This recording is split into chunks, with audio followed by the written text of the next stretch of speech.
250 kilometre தொலைவில் Ditwah புயல் மையம் கொண்டிருப்பதாக வானிலை ஆய்வு மையம் தெரிவித்திருக்கிறது. இரவு 2:30 மணி நிலவரப்படி இருக்கக்கூடிய அண்மை தகவல்கள் வெளியாக இருக்கின்றன. இது குறித்த கூடுதல் விவரங்களோடு செய்தியாளர் லிபிகா இணைந்திருக்கிறார். அவரிடம் பேசலாம். லிபிகா, இப்போ தித்வா புயலினுடைய நகர்வு அப்படிங்கிறது எப்படி இருக்கிறது? எவ்வளவு தொலைவில் இருப்பதாக சொல்லப்படுகிறது? அதனால என்ன பாதிப்பு இருக்கும்? காயத்ரி, தென்மேற்கு வங்கக்கடல் மற்றும் அதனை ஒட்டிய வட இலங்கை கடற்பகுதிகள் மற்றும் தமிழக கடற்பகுதிகளில் நிலவிய அந்த டிட்வா புயலானது தற்போது கடந்த 6 மணி நேரத்தில் மணிக்கு 5 கிலோமீட்டர் வேகத்துல நகர்ந்து வருகின்றது. இன்று நள்ளிரவு அந்த 2:30 மணி நிலவரப்படி 5 கிலோமீட்டர் வேகத்தில் மெதுவாக நகர்ந்து வருகின்றது. இதன் காரணமாக தமிழகத்தில் தற்போது வடகடலோர மாவட்டங்களுக்கும் அதே போன்று புதுவை காரைக்கால் பகுதிகளுக்கும் அதிக கனமழைக்கான வாய்ப்பு என்பது அதிகம் இருக்கின்றது. குறிப்பாக வேதாரண்யத்துக்கு கிழக்கு வடகிழக்கே 100 கிலோமீட்டர் தொலைவிலும், காரைக்காலுக்கு கிழக்கே 80 கிலோமீட்டர் தொலைவிலும், புதுச்சேரிக்கு தெற்கு தென்கிழக்கே 160 கிலோமீட்டர், சென்னைக்கு தெற்கே 250 கிலோமீட்டர் தொலைவில் தற்போது டிட்வா புயலானது மையம் கொண்டிருக்கின்றது. இது அடுத்த 24 மணி நேரத்தில் வட தமிழக புதுச்சேரி கடலோர பகுதிகளுக்கு இணையாக வடதிசை நோக்கி நகரக்கூடும் எனவும் வானிலை ஆய்வு மையம் கணித்திருக்காங்க. அதே போன்று வட தமிழகம் மற்றும் புதுச்சேரி கடலோர பகுதிகளில் இருந்து குறைந்தபட்ச தூரமாக 50 கிலோமீட்டர் தொலைவிலும், அதே போன்று இன்று மாலையை பொறுத்தவரை 25 கிலோமீட்டர் தொலைவிலும் இது நிலவக்கூடும் அப்படின்னு சொல்லப்பட்டிருக்கின்றது. புயல் கரையை கடக்காம கடல் பகுதியிலேயே அது பயணம் செய்து அதே பகுதியிலேயே அது படிப்படியாக தன்னுடைய வலுவை இழக்கும், அதாவது ஆழ்ந்த காற்றழுத்த தாழ்வு மண்டலமாக வலுவிழக்கும் என வானிலை ஆய்வு மையம் கணித்திருக்காங்க. இதன் காரணமாக இன்றைய தினம் வட கடலோர மாவட்டங்களாக இருக்கக்கூடிய சென்னை, திருவள்ளூர், காஞ்சிபுரம், செங்கல்பட்டு, ராணிப்பேட்டை, வேலூர் உள்ளிட்ட மாவட்டங்களுக்கு மிக கனமழை முதல் ஓரிரு இடங்கள்ல அதி கனமழையை எதிர்பார்க்கலாம். அதே போன்று புதுவை காரைக்காலை பொறுத்தவரையிலும் இன்றைய தினம் மிக கனமழை முதல் அதி கனமழையை நாம் எதிர்பார்க்கலாம். காயத்ரி, லிபிகா, இப்போ இந்த புயலினுடைய வேகம் அப்படிங்கிறது தொடர்ந்து கன்சிஸ்டன்சியா அதிகரிச்சு குறையறது அப்படிங்கறத நம்மளால பார்க்க முடியுது. நீங்க தொடர்ந்து இதை அப்சர்வ் பண்றீங்க. இப்போ இந்த தரைக்காற்றினுடைய வேகம் அப்படிங்கிறது பல பகுதிகளில் தொடங்கி இருக்கு, சில இடங்கள்ல சீற்றமா இருக்கு. அதனுடைய தாக்கம் எப்படி இருக்கும் லிபிகா? இன்றைய தினத்தை பொறுத்தவரை இந்த வடகடலோர மாவட்டங்கள், அதே போன்று டெல்டா மாவட்டங்களாக இருக்கக்கூடிய தஞ்சாவூர், திருவாரூர், நாகப்பட்டினம் மற்றும் ராமநாதபுரம் ஆகிய மாவட்டங்களிலும் இன்றைய தினம் தரைக்காற்று என்பது அதிகபட்சமாக 55 முதல் 65 கிலோமீட்டர் வேகத்திலையும் 70 கிலோமீட்டர் வேகத்திலும் வீசக்கூடும் என கணிக்கப்பட்டிருக்கின்றது. குறிப்பாக இன்றைய தினத்தை பொறுத்தவரை இந்த புதுவை, காரைக்கால் மற்றும் சென்னை, திருவள்ளூர், கடலூர் ஆகிய மாவட்டங்களை பொறுத்தவரை தரைக்காற்று அப்படிங்கிறது அதிகபட்சமாக 90 கிலோமீட்டர் வகையிலும் வீசக்கூடுவதற்கான வாய்ப்பு இருப்பதாக ஏற்கனவே வானிலை ஆய்வு மையம் தெரிவித்திருக்கிறாங்க. அதே போன்று புயலினுடைய வேகம் என்பது அதிகரித்தால் காற்றினுடைய வேகம் என்பது அதிகரிக்கக்கூடும். தற்போது புயலினுடைய வேகம் என்பது குறைவாக இருக்கின்றது. அதன் காரணமாக காற்றினுடைய வேகம் என்பது 90 கிலோமீட்டர் வரை அதிகபட்சமாக இருக்கக்கூடும். அதே போன்று மழைப்பொழிவு அப்படிங்கிறது அதிகபட்சமாக இருப்பதற்கான வாய்ப்புகள் என்பது அதிகமாக இருக்கின்றது.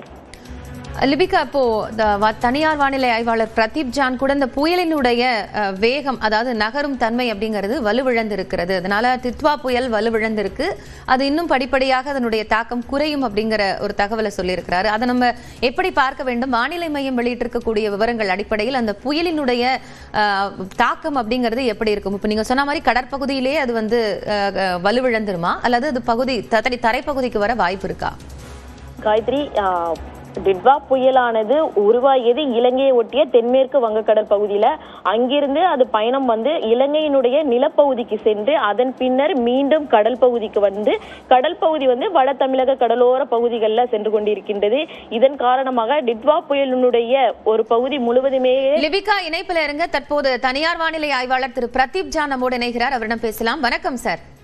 வணக்கம். தித்வா புயல் வலுவிழந்துருச்சு அப்படின்னு நம்ம எடுத்துக்கலாமா? அதனுடைய வேகமும் நகர்வும் இப்ப எப்படி இருக்கு சார்? ரொம்பவே வலுவிழந்திருக்குன்னு சொல்லலாம். இப்ப புயலோட இதுவரை இல்ல, அது ஆக்சுவலா ஒரு டிப்ரெஷன், அதாவது ஒரு மண்டலமாக மாறி இருக்குன்னு சொல்லலாம். சோ நீங்க இப்ப சேட்டலைட் வரைபடத்தை பாத்தீங்கன்னா நீங்க புயல் எங்க இருக்குன்னு கூட நம்மளால கண்டுபிடிக்க முடியாது. ஏன்னா சுத்தமா எந்த பகுதியிலுமே அது மேகம் இல்லாத ஒரு எம்டி ஷெல்லுன்னு நம்ம சொல்லுவோம். So try air and vertical wind share பாத்தீங்கன்னா கம்ப்ளீட்டாவே அந்த சிஸ்டம் ஒரு எரோட் பண்ணிருக்கு. ஸோ பட் இன்னும் சர்க்குலேஷன் அங்க இருக்கு. ஸோ நம்ம இப்போ இன்னைக்கு நாள் போக போக வட தமிழகத்துக்கு அருகே, அதாவது நம்ம சென்னைக்கு அருகே இன்னைக்கு மாலையில இரவு பக்கத்துல வர்றதுக்கான வாய்ப்பு இருக்கிறத பாக்குறோம்.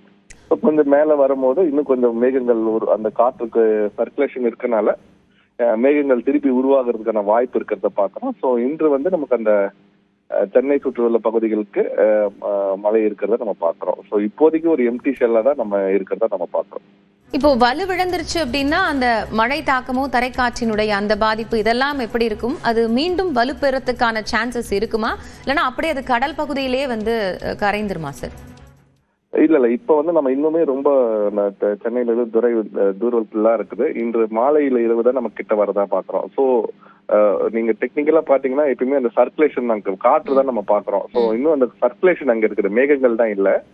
ஸோ இன்னும் மேல் நோக்கி நகர்ந்து வரும்போது மேகங்கள் உருவாகிறதுக்கான வாய்ப்பு இருக்கிறத பாக்குறோம். ஸோ அப்படியே எம்டி ஷெல்லாவே நகர்ந்து வராது, கொஞ்சம் மேகங்கள் ஏதாவது உருவாகும் அப்படிதான் எதிர்பார்க்கிறோம். இதுல பெரிய காற்றோ முன்னாடி இருந்து சொல்லிட்டு இருந்ததா தான் இதுல வந்து காற்றோட இதெல்லாம் கிடையாது. நம்ம கிட்ட வரும்போது ஒரு காற்று மண்டலமாக தான் வரும், இது ஒரு புயலாக வர்றதுக்குள்ள வாய்ப்பு இல்லைன்றத முன்னாடி நம்ம சொல்லியிருந்தோம். ஸோ அது கிட்ட வரும்போது பார்க்கலாம் எப்படி வந்து மேகங்கள் திருப்பி ரீஜென்ரேட் ஆகுது. ஸோ இப்போ ஆல்மோஸ்ட் நீங்க டாப் லேயர் ஃபுல்லாவே அப்படியே ஸ்லைஸ் பண்ணி அந்த மேகத்தை அப்படியே ஸ்லைஸ் கட் பண்ணி எடுத்த மாதிரி அந்த விண்ட்ஷேர் வந்து எடுத்துருச்சு. ஸோ அப்படி நீங்க பாத்தீங்கன்னா ஒரு எக்ஸ்போஸ் சென்டர் தான் இருக்குது. ஸோ இப்போதைக்கு வந்து எந்த ஒரு பயங்கரமான காற்றோ அந்த மாதிரி எல்லாம் நம்ம எதுவுமே இப்போதைக்கு இருக்க. கிட்ட வரும்போது மேபி மாலை நேரத்துல இரவு நேரத்துல நம்ம கொஞ்சம் காற்று கொஞ்சம் இது அதிகரிக்கான வாய்ப்பு இருக்கிறத பாக்குறோம். பட் நாட் அப்படியே புயல் மாதிரி காற்று எல்லாம் கிடையாது. 30 to 40 கிலோமீட்டர் அந்த வேகத்துல அந்த மாதிரி ஏதாவது காற்று ஏதாவது இருக்கிறதுக்கு வாய்ப்பு இருக்குது. அப்போ டிட்வானால இருக்கக்கூடிய அந்த மழை அளவு அப்படிங்கிறது இன்று ஒரு நாள் அடுத்த 24 மணி நேரத்துக்கு தான் இருக்கும் அப்படின்னு எடுத்துக்கலாமா? சென்னை எப்படி சார் இதே மாதிரிதான் விட்டு விட்டு மழை பெய்து அந்த ஒரு கிளைமேட் வேற மாதிரி மாறி திருப்பி இயல்புக்கு வரதுங்கிற மாதிரி தான் இருக்குமா? ஆமா, இப்பயே நீங்க லைட்டா நீங்க ரேடாரை பார்க்கும்போது நமக்கு கொஞ்சம் மழை மேகங்கள் வந்து சென்னை சுத்தி உருவாகிறத நம்ம பாக்குறோம்.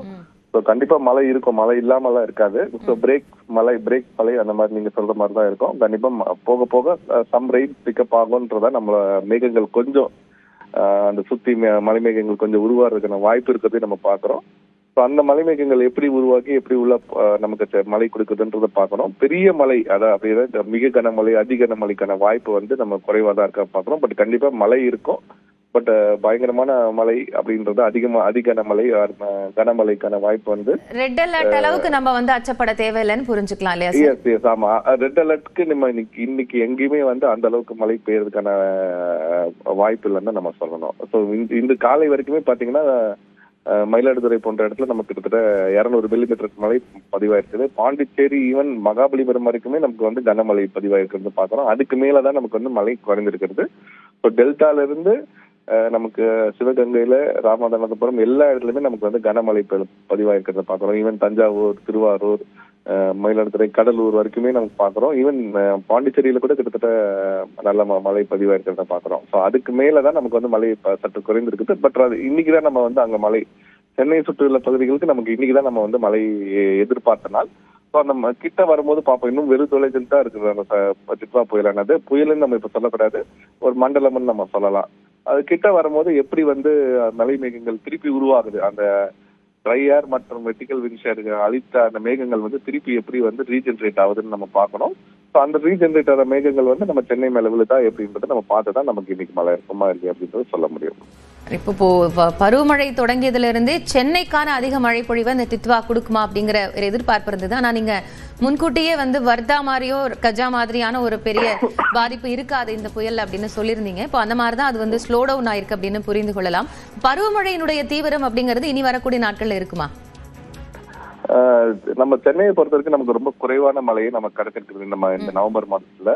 2016 அப்புறம் நமக்கு வந்து இப்ப குறைவான மழை வந்து இந்த நவம்பர்ல நம்ம கிடைச்சிருக்குதுன்னு நம்ம சொல்லலாம். கிட்டத்தட்ட ஒரு 7-8 வருஷத்துல குறைவான மழை நம்ம சொல்லலாம். நேற்று வரைக்கும் 7 சென்டிமீட்டர், இன்னைக்கு ஒரு 3-4 சென்டிமீட்டர் வரைக்கும் பதிவா இருந்தா கூட நமக்கு குறைவான மழை தான் கிடைச்சிருக்கிறது. தமிழகத்துக்குமே நம்ம அப்படி பார்க்கும்போது கூட 18 சென்டிமீட்டர் நமக்கு சராசரி.